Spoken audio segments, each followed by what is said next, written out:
Hello दोस्तों, स्वागत है आपका आपके अपने चैनल कुमार वन में ऑनलाइन क्लासेस में। आज के इस वीडियो में हम यूपी टीजीटी और पीएचडी एग्जाम्स के लिए महत्वपूर्ण प्रश्नों की श्रृंखला लेकर आए हैं, जिसमें हमारा विषय हिंदी में हम आज आदिकाल से संबंधित वन लाइनर प्रश्नों को करने वाले हैं। ये महत्वपूर्ण प्रश्न टीजीटी और पीएचडी लेवल के लिए ही तैयार किए गए हैं।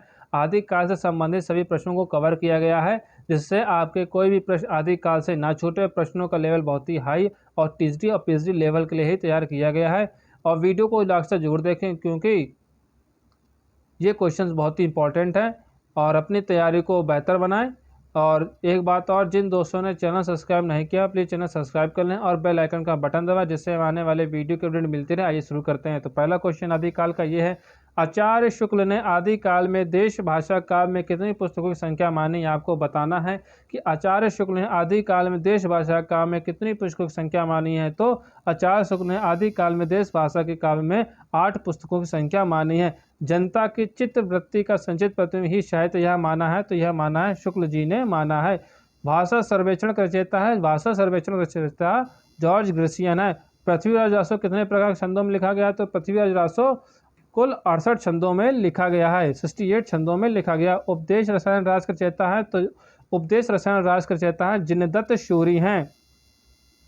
अगला क्वेश्चन देखते हैं, पृथ्वीराज रासो क्या है। पृथ्वीराज रासो काव्य किस कोटि का है। आपको ये बताना है कि पृथ्वीराज रासो काव्य किस कोटि का है। तो ये वीर गाथा महाकाव्य कोटि का है। हिंदी साहित्य का आलोचनात्मक इतिहास ग्रंथ के लेखक हैं, तो राम कुमार वर्मा ने हिंदी साहित्य का आलोचनात्मक इतिहास का ग्रंथ लिखा। हिंदी साहित्य की सबसे विकसित पद्धति क्या है। तो हिंदी साहित्य की सबसे विकसित पद्धति है विधेयवादी पद्धति है। विद्यापति ने कीर्ति लता को किस संवाद के रूप में लिखा है। तो ये आपको बताना है कि विद्यापति ने कीर्ति लता को किस संवाद के रूप में लिखा है। तो भृंगी के संवाद के रूप में लिखा। रठोड़ा री खयात के रचयिता आपको दयालदास बता हैं। नाथों में रसानी कौन थे। तो नाथों में रसानी नागार्जुन थे। कविराज श्यामल दास तथा काशी प्रसाद जायसवाल ने रासो की उत्पत्ति मानी है, तो उन्होंने उत्पत्ति रहस्य से मानी है। आध्यात्मिक रंग के चश्मे आजकल बहुत सस्ते हो गए हैं, उन्हें चढ़ाकर कुछ लोगों ने गीत गोविंद के पदों को आध्यात्मिक संकेत बताया है। वैसे ही विद्यापति ने पदों को भी तो इस पंक्ति के किसने कहा यह स्टेटमेंट दी। तो आचार्य शुक्ल ने यह स्टेटमेंट दी है।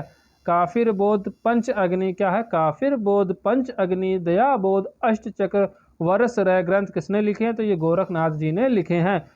कैमास वध किस रचना का खंड है। आपको बताना है, तो ये पृथ्वीराज रासो खंड का है। उक्त व्यक्ति प्रकरण के रचयिता तो दामोदर शर्मा है। मनहु कला रसिभान कला 1600 बनी पंक्ति है, चंद बरदाई की पंक्ति है। ये राववेल श्रृंगार परक चंपू काव्य का रचयिता रोड़ा कवि हैं।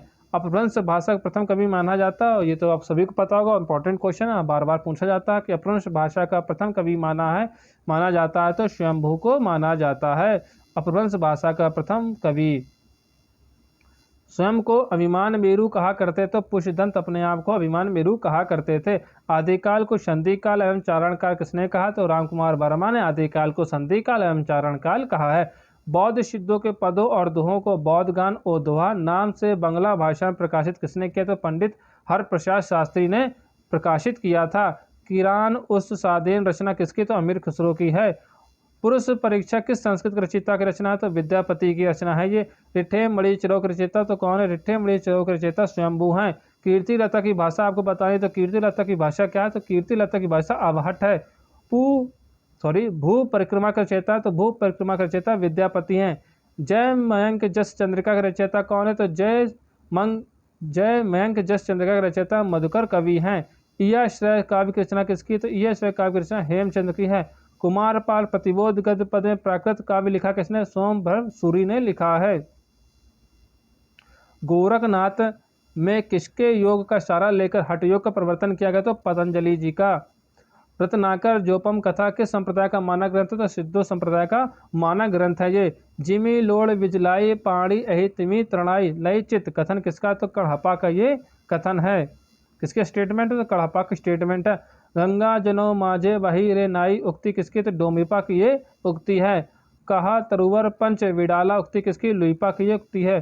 सिद्धों में सबसे पुराने माने जाते, तो सिद्धों में सबसे पुराने सरपा को माना जाता है। अपभ्रंश नाम पहले पहल किसके शिलालेख में मिलता है। तो यह भल्लवी राजा धारसेन द्वितीय के सेकंड में समय शिलालेख मिलता है। उस समय जैसे गाथा यह गहा कहने से प्राकृत का बोध होता है, वैसे ही दोहा या दुहा कहने से अपभ्रंश का कथन के लेखक कौन है? तो ये स्टेटमेंट किसने दी? तो स्टेटमेंट रामचंद्र शुक्ल ने दी है। देसी नाम वाला किसकी रचना आपको बताना है? तो देसी नाम वाला रचना हेमचंद्र जी की है। आचार्य हजारी प्रसाद द्विवेदी, विश्वनाथ प्रसाद मिश्र तथा चंद्रबाली पांडे ने रासों की उत्पत्ति इन्होंने रासक शब्द से मानी है। वहीं हर प्रसाद शास्त्री ने रासों की उत्पत्ति मानी है तो राजस्य से मानी है। आचार्य शुक्ल ने रासों की उत्पत्ति रसायन से मानी है। पृथ्वीराज रासों की रचना विधान में सर्वाधिक विवादास्पद पक्ष क्या? तो ये ऐतिहासिकता का विवादास्पद पक्ष है पृथ्वीराज रासों का। कंठ चरौक रचेता है कनकामर मुनि है। प्राकृत प्रकाश के रचयिता कौन है? तो प्राकृत प्रकाश के रचयिता वर रुचि हैं। ढोला मारूरा दुहा के रचयिता कौन है? कुशल लाभ हैं। सबसे पहले वाहरा मास वर्णन किस रचना में मिलता है? तो वाहरा मास की रचना विशाल देव राशियों में मिलता है। आदिकाल को अपभ्रंश काल किसने कहा? तो आदिकाल को अपभ्रंश काल धीरेन्द्र वर्मा ने कहा है। वारा वरिस लो कुकर जीवे ओ तेहर लो जियो सियार वरिस 18 छत्री जीवे आगे जीवन को धिक्कार। यह स्टेटमेंट किसका? तो यह स्टेटमेंट जगनिक का है।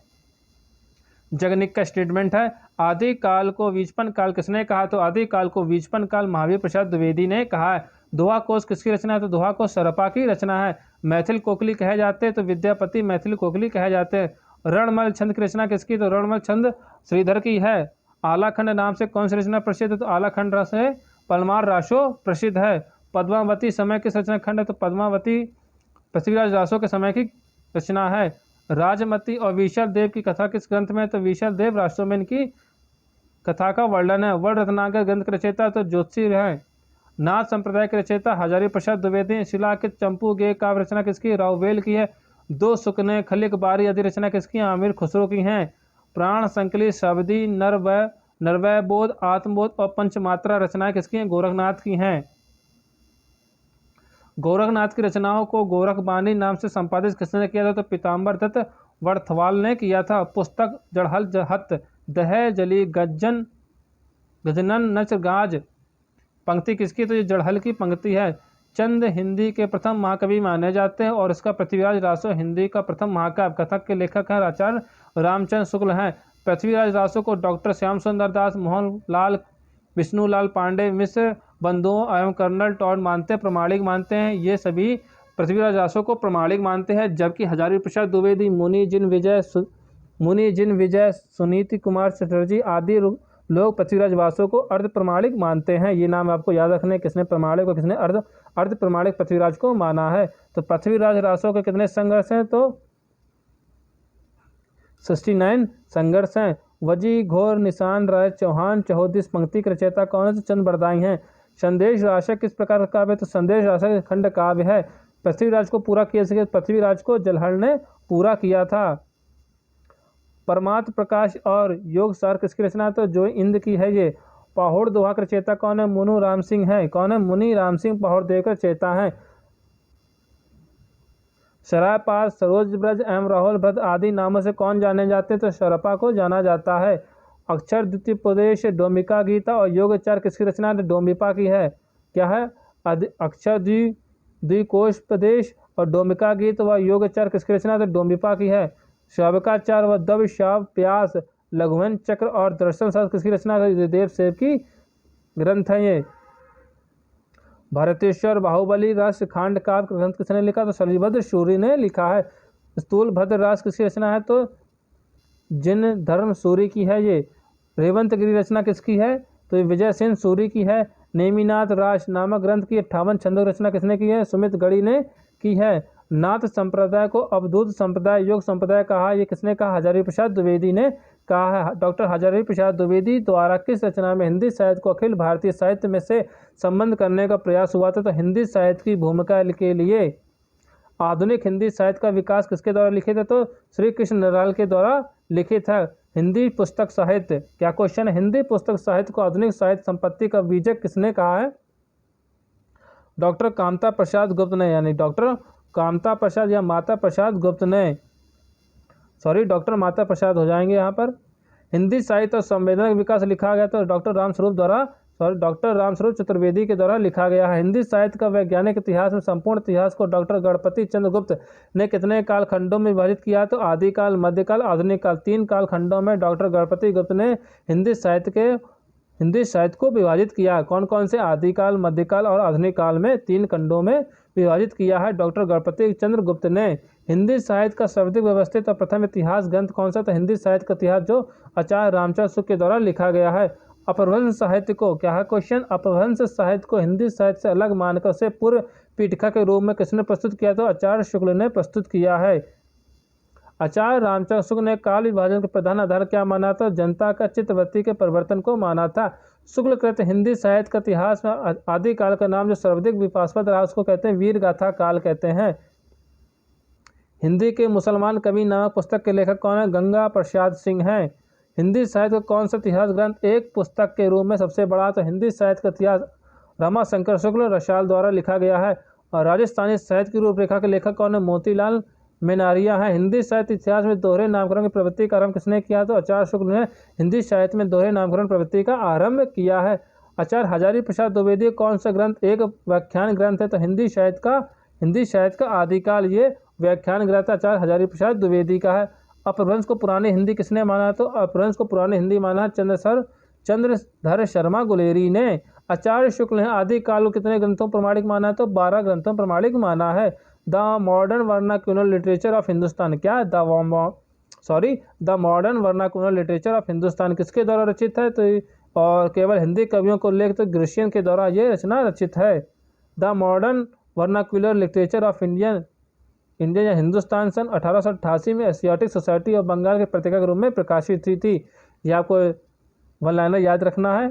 28 नंबर का the modern vernacular literature of Hindustan सन 1888 में एशियाटिक सोसाइटी ऑफ बंगाल की पत्रिका के रूप में प्रकाशित हुआ था। हिंदी साहित्य के इतिहास का काल विभाजन सर्वप्रथम किसने किया था? तो हिंदी साहित्य के इतिहास में काल विभाजन का सबसे पहला प्रयास जॉर्ज ग्रिशियन ने किया था। तज़किरा ई सुरई हिंदी किसके द्वारा रचित इतिहास है? तो मौलवी करीमुद्दीन के तहत ये रचना इतिहास ग्रंथ रचित है। ये थे आदिकाल से संबंधित बहुत ही इंपॉर्टेंट क्वेश्चंस। अगर आप इसको PDF चाहते तो चैनल को सब्सक्राइब करें, और वीडियो अच्छी लगी, क्वेश्चन अच्छे लगे हैं तो लाइक शेयर और चैनल को सब्सक्राइब करना ना भूलें। वीडियो देखने के लिए धन्यवाद।